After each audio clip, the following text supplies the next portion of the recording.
ሰላም ለእናንተ ይሁን። እንደምን አደራችሁ? የሳምንታዊ የመጽሐፍ ትረካ ፕሮግራማችን ነው። እንደሚታወቀው ቅይማት መጽሐፍን እየተረክን እንገኛለን። የዛሬውን ክፍል እንቀጥላለን። የሚረዳን ጌታ ስሙ ይባረክ። የነፋስ መለወጥ።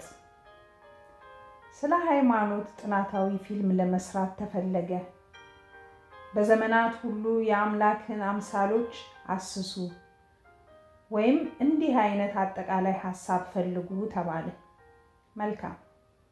እነዚህን ተግባራት ማከናወን የሚችል ማን ነው? ለሰራተኞቹ ዋናው ገጸ ባህሪ ስውር ነው። አንድ ሰው ከራሱ ከእግዚአብሔር ጋር ቃለ ምልልስ የሚያካሂድበትን መንገድ እስኪያመቻች ድረስ ስለ እግዚአብሔር ባህሪያት የሚያስረዱትን ገለጻዎች ሰራተኞች መሰብሰብ ይኖርባቸዋል። 14ኛው ዓመተ ዓለም ከሲና ተራራ ላይ ሄሊኮፕተር በመላክ መጀመር። አካባቢው ሰው የማይኖርበት በመሆኑ የቴሌቪዥን አንቴና ለመትከል ወዘተ ያስቸግራል። ጥንታዊ ዕብራውያንን ተመስሎ ወደ ቤድዊን ተራሮች መሄድ፣ እንዴት እንደሚመገቡና ምን እንደሚለብሱ ምስላቸውን ሳታይ እንዲናገሩ ማድረግ። አንድን የ12 ዓመት ልጅ ከጨዋታው አቋርጦ ለሚቀርቡት ጥያቄዎች ምላሽ እንዲሰጥ መጥራት። እስኪ ስለ አምላክ ንገረኝ፣ ምን ይመስላል? ተራኪው ይጠይቃል። የልጁ አይኖች ተጎለጎሉ። ማለት አንድም ቃል ለመናገር አልቻለም። አዎ ልክ ነው፣ ያህዌ እናንተ የምታመልኩት አምላክ። እርሱ ምን ይመስላል? እዚያ ማዶ ያለው ተራራ ይታይሃል? እየተመመ የሚወጣው የእሳተ ገሞራ ጢስ እዚያ ነው የሚኖረው። ወደዚያ ብትጠጋ ትሞታለህ። እርሱ ከሁሉም በላይ እርሱ አስፈሪ ነው። በጣም ያስፈራል። አንደኛ ክፍለ ዘመን። በሰፊውና ሜዳማው የፍልስጤም አድማስ ዙሪያ መንቀሳቀስ።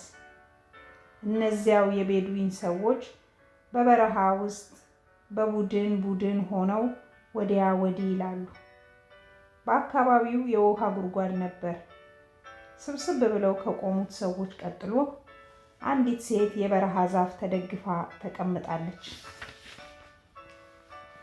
የእግዚአብሔርን እስካሁን ገና ልለየው እየሞከርኩ ነው። የማውቀው ይመስለኝ ነበር።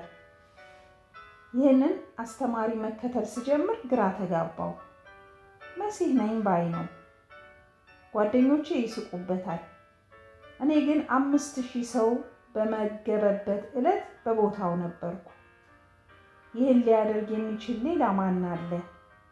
ከዓሳው አንድ ቁራጭ በልቻለሁ። አይነ ስውሩን ሲፈውስ በአይኔ በብረቱ ተመልክቻለሁ። እንደሚመስለኝ እግዚአብሔር እዚያ ጋር እንዳለው ኢየሱስ ነው። 20ኛው ክፍለ ዘመን በአሜሪካን ሀገር ውስጥ በምትገኝ አነስተኛ ከተማ ወዳለች አንዲት ማራኪ ቤተክርስቲያን የፊልም ሰራተኞችን መላክ። ከዚያም በአግዳሚ ወንበሮች ላይ የተቀመጡትን ሰዎች ፊት ማጤን። እግዚአብሔር አሁንስ ምን ይመስላል ሲል ተራኪው ይጠይቃል። አዲስ ኪዳን የዚህ ጥያቄ ምላሽ የሚገኘው ተራ ሰዎች ከተሰበሰቡባት ተራ ቤተክርስቲያን እንደሆነ እንድናምን ይጠይቀናል። እግዚአብሔር በክርስቶስ በእኛ ውስጥ ተገኝቷል። ይህንን አስደንጋጭ እውነታ ለመረዳት ብቸኛው መንገድ በእነዚያ በረዷማ ጊዜያት በኮሎራዶ እንዳደረግኩት መጽሐፍ ቅዱስን በቀጥታ ከዘፍጥረት እስከ ራዕይ ማንበብ ነው። ስሜትን፣ እሳትንና ቅድስናን የተሞላው የአጽናፈ ዓለሙ ታላቅና አስፈሪ ጌታ የመጀመሪያዎቹን 900 ገጾች በዋናነት ይቆጣጠራል። ከዚያም 4 ወንጌላት ይከተላሉ። እነዚህም ወደ 100 ገጾች የሚሆኑና የኢየሱስን የምድር ላይ ሕይወት የሚተርኩ ናቸው። ከሐዋርያት ሥራ በኋላ ግን የመጽሐፍ ቅዱስ ወደ ተከታታይ የግል ደብዳቤዎች ይሸጋገራል። ደብዳቤዎቹ ግሪኮችን፣ ሮማውያንን፣ አይሁዶችን፣ ልጆችን የሚያካትቱ ሲሆን እያንዳንዱ ደብዳቤ አንባቢዎቹ የአዲሱ ማንነት አካል እንደሆኑ ያመለክታል። ሁሉም በክርስቶስ ናቸው። ቤተ ክርስቲያን ክርስቶስ በትክክል የተቀረጸበት የማህበረሰብ ክፍል ነች ብሏል ዲትሪች። ሐዋርያው ጳውሎስ የክርስቶስ አካል በሚለው ሐረጉ በጣም ተመሳሳይ ሐሳብ ገልጾታል። ጳውሎስ እንደተመለከተው ከሆነ እግዚአብሔር ራሱ በመንፈስ ቅዱስ አማካኝነት የሚኖረው አዲስ የሰው ዘር ከምድር ላይ እየበቀለ ነበር። እነዚህ ሰዎች በምድር ላይ የእግዚአብሔርን ክንዶች፣ እግሮችና ዓይኖች ያስፋፋሉ። ከዚህም በላይ ሐዋርያት ጳውሎስ ይኸው አሰራር የእግዚአብሔር ዋነኛው ዓላማ እንደሆነ ገልጿል። የእግዚአብሔር ቤተ መንግሥት እንደሆናችሁ የእግዚአብሔርን መንፈስ እንዲኖርባችሁ አታውቁምን? ሲል ለአስቸጋሪዎቹ የቆሮንቶስ ሰዎች ጽፎላቸዋል። በመሰረቱ ቤተ መቅደስ ለአይሁዶች የእግዚአብሔር ሕልውና የሚያድርበት ማዕከላዊ ስፍራ ነበር። ጳውሎስ እግዚአብሔር የስፍራ ለውጥ እንዳደረገ በግልጽ ለማስቀመጥ እየሞከረ ነበር። በመጽሐፍ ቅዱስ ውስጥ 3 መቅደሶች አሉ። እነዚህም በአንድ ላይ ሲወሰዱ ሂደታዊ እድገትን ያመለክታሉ። መጀመሪያ እግዚአብሔር ራሱን እንደ አብ፣ ከዚያም እንደ ወልድ፣ ቀጥሎም እንደ መንፈስ ቅዱስ ገልጿል። የመጀመሪያው መቅደስ ቀደም ብሎ በሰለሞን ከዚያም በሄሮድስ የታነጸው ውብ ሕንፃ ነበር። ሁለተኛው የኢየሱስ አካል ቤተ መቅደስ ነበር። ይህን ቤተ መቅደስ አፍርሱትና በ3 ቀን መልሼ እሰራዋለሁ ብሏቸው ነበር። አሁን ደግሞ 3ኛው ቤተ መቅደስ ከእያንዳንዱ ሰብአዊ ግለሰብ የተቀረጸ ሆኗል። ውክልና ለፍጥረታቱ ሊወክል የሚችለውን ነገር ከቶውንም በራሱ የሚፈጽም አይመስልም። በቅጽበተ ዓይን ውብ አድርጎ ሊሰራ የሚችለውን ነገር እኛ በዝግታ እየተጓተትን እንድንወጣ ያዘናል። ፍጥረት በከፍተኛ ደረጃ የውክልና ተግባር ይመስላል። ይህ የሆነው ደግሞ እርሱ ሰጪ ስለሆነ ይመስለኛል። የአብ የወልድና የመንፈስ ቅዱስ ሂደታዊ እድገት የቅርበትን ወደ ከፍተኛ ደረጃ መሸጋገር ያመለክታል። በሲና ተራራ ሰዎች ከእግዚአብሔር ዘንድ በመሸሽ ሙሴ በእነርሱ ምትክ ወደ እግዚአብሔር እንዲቀርብ ለምነውታል። በኢየሱስ ዘመን ግን ሰዎች ከእግዚአብሔር ልጅ ጋር ሊወያዩ ይችሉ ነበር። ሊዳስሱትና ሊጎዱት እንኳን ይችሉ ነበር። ከባለ 50 በኋላ ከኢየሱስ የፍርድ ችሎት የሸሹት እነዚያው ደካማ ደቀ መዛሙርት የሕያው አምላክ ተሸካሚዎች ሆኑ። ከአእምሯችን ውጭ በሆነ የውክልና ተግባር ኢየሱስ የእግዚአብሔርን መንግሥት ለእነዚያው ደቀ መዛሙርት ለእኛው አሳልፎ ሰጥቷል።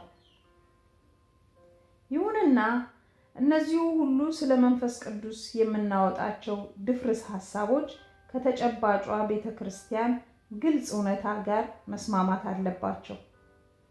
በየትኛውም ቤተ ክርስቲያን ወንበሮች ላይ የተኮለኮሉትን ሰዎች ተመልከት። የእግዚአብሔር ሐሳብ ይኸው ነው። የትኛውም ድርጅት እንደሚያውቀው ውክልና ሁልጊዜም አደጋ አለው። አንድን ስራ ለወኪል አሳልፈ ከሰጠ በኋላ አንተ አትጨነቅበትም። ሐዋርያው ጳውሎስ እንደሚለው እግዚአብሔር በእኛ በኩል ሰዎችን ሲለምን የከፋ አደጋ ውስጥ ገብቷል። ይኸው እኛ እርሱን በትክክል ልንወክል አለመቻላችን ነው።